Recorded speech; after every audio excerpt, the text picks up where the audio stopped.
প্রশ্ন উঠেছে, টিএবি বলছে 560টা সংসদ হয়েছে। ঠিক আছে, তো জামাতের আমিরের কার্যালয়ের মধ্যে সুনামগঞ্জ তালা মেরে রাখছিল, এটা কোন কাতারে পড়ে? সাহেব নিজেরটা আগে চিন্তা করেন, পরে ডালে ফাল পেরেন। টিএবি কি করলে ওটা ফাল পেরেন?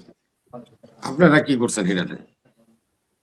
এই যে মাওলানা জসিমউদ্দিন মুমিন সিং এর আমির, তারা নমিনেশন না দেওয়ার পরে সে যখন স্বতন্ত্র দাঁড়াইছে, তার বাড়ি ঘর যে জ্বালাই দিচ্ছেন, এটা কেন জ্বালাইছে? বিএনপি।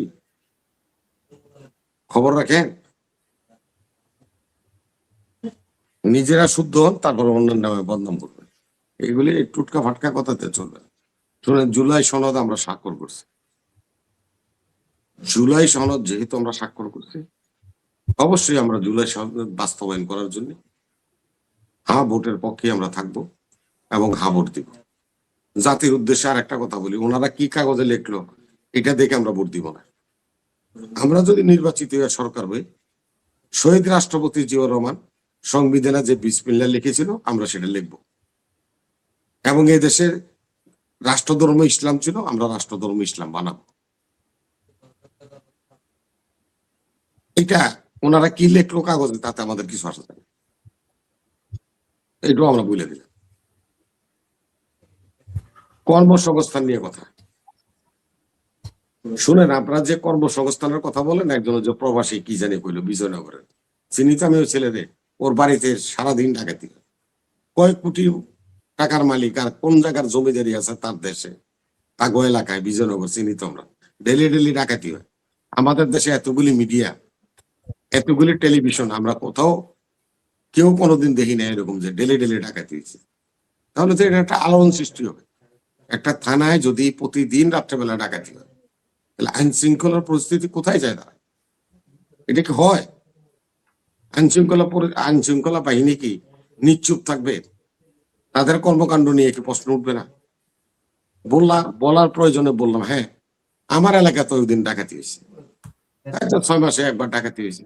ভাই আমাদের তো ন্যাচারাল, আমাদের দেশে ডাকাতি হয়, চুরি হয়, শিখ চুরি হয়, চিন্তাই হয়, কত কিছু তো হচ্ছে। এগুলা তো দুনিয়াতে যেহেতু আমরা আছি, রাষ্ট্র যখন আছে, এগুলি চলতেই থাকে বা চলে।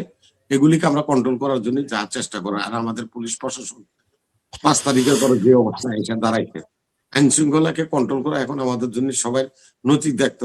পুলিশের সাথে আমাদেরকেও সহযোগিতা করা, আমাদেরও সহযোগিতা করা, কিন্তু আমরা সেই কাজটা করতেছি না জনগণ হিসাবে। এটা আমরা আমাদের জন্য ঠিক না। আজকে কর্মসংস্থানের কথা বলছেন, আমরা দেখেন ওই হাসিনুর ভাই বলছিল যে গাছ লাগান।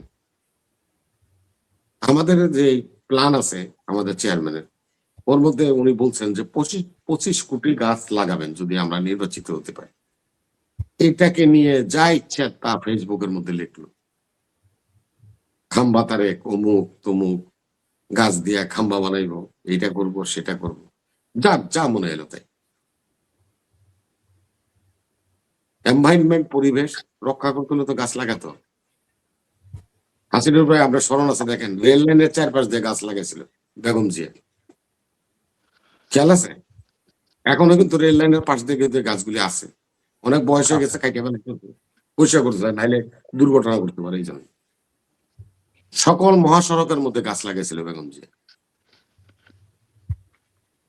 তো এখন আমরা এটা নিয়ে ট্রল করব, এটা নিয়ে আমরা কথা বলবো। কর্মসংস্থান কে করছে? আপনারা তো আর্মিতে চাকরি করছেন। রবি ভাই, খালেদা জিয়া শহীদ জিয়া কোনো কথা নাই, এরা আমাদের অনেক উপরে, এই যে আমাদের চিন্তার অনেক উপরে, এদের নিয়ে আমরা কথা বলবো না। আমি বলছি গাছ লাগানো বিষয়, গাছ কেউ লাগাইলে অবশ্যই লাগাইতে হবে, লাগাইছে কোনো সন্দেহ নাই, কোনো সন্দেহ না, লাগাইছে। ভাই আপনার সেনাবাহিনীর প্রধান হইলে উনি তো যাই মনে করেন যে এই যে আপনাদের অগ্নি সিনার কাছ দিয়ে একটা গাছ লাগায় না, তো এখন আমি যদি এই গাছের তলায় যায় কই যে এটা ওয়াকার লাগাইছে, অসুবিধা কি? ওয়াকারের নাম তো লেখাই থাকে যে এটা ওয়াকারে লাগাই গেছে। আমি ওই হিসাবে বলছি, আমি বলতেছি যে আপনি কর্মসংস্থানের কথা আপনারা বলছেন। জিয়াউর রহমান সাহেব তো আপনাদের এই ব্যাটসম্যান বা কোচম্যান না হোক, আপনাদের বাহিনীর লোক। উনি তো সৌদি আরব গেছিল, বাদশা ফয়সাল ছিল। বাদশা ফয়সাল বলছে যে তোমাকে আমি কি দিব, আমি তোমাকে কি দিব? বলছে যে স্যার বাদশা, আমি আপনার কাছে নগদ টাকা চাইতে আসেনি। আপনার দেশে উন্নয়ন করতেছেন, ইনফ্রাস্ট্রাকচার করতেছেন, এখানে আপনার অনেক শ্রমিকের দরকার, আপনি আমার কাছ থেকে শ্রমিক নেন। এই তো প্রথম বিদেশে শ্রমিক যাওয়া শুরু করলো। আজকে যারা প্রবাসী কথা বলেন, আপনাদেরকে আমরা ধন্যবাদ জানাই, আছেন প্রবাসী। কিন্তু জিয়াউর রহমান শুরু করছেন। খালেদা জিয়া প্রবাসী কল্যাণ একটা মন্ত্রণালয় করছে। একটা মন্ত্রণালয়ের সেট আপ কত থাকে বলেন?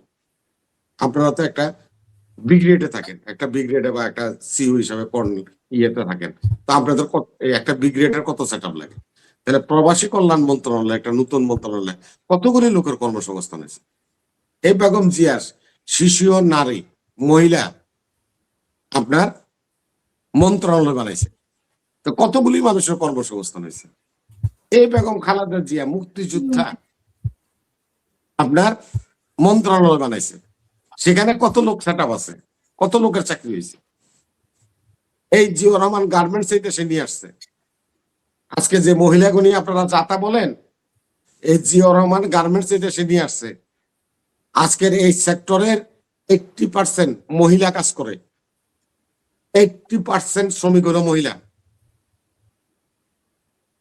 কর্মসংস্থান কে করে নেই? আপনারা করছেন? বলে যে 2বার দেখছি আপনার করে। 91 সালে জামাতের সমর্থন নিয়ে বিএনপি ক্ষমতায় আসছে। জামাত তখন মন্ত্রী পরিষদে যায় না, কিন্তু সরকারে ছিল। 2001 সালে জামাতের 2জন মন্ত্রী ছিল, আমাদের সাথে সরকারে ছিল। 2বার আমাদের কি দেখবেন? জামাতের দেখেননি?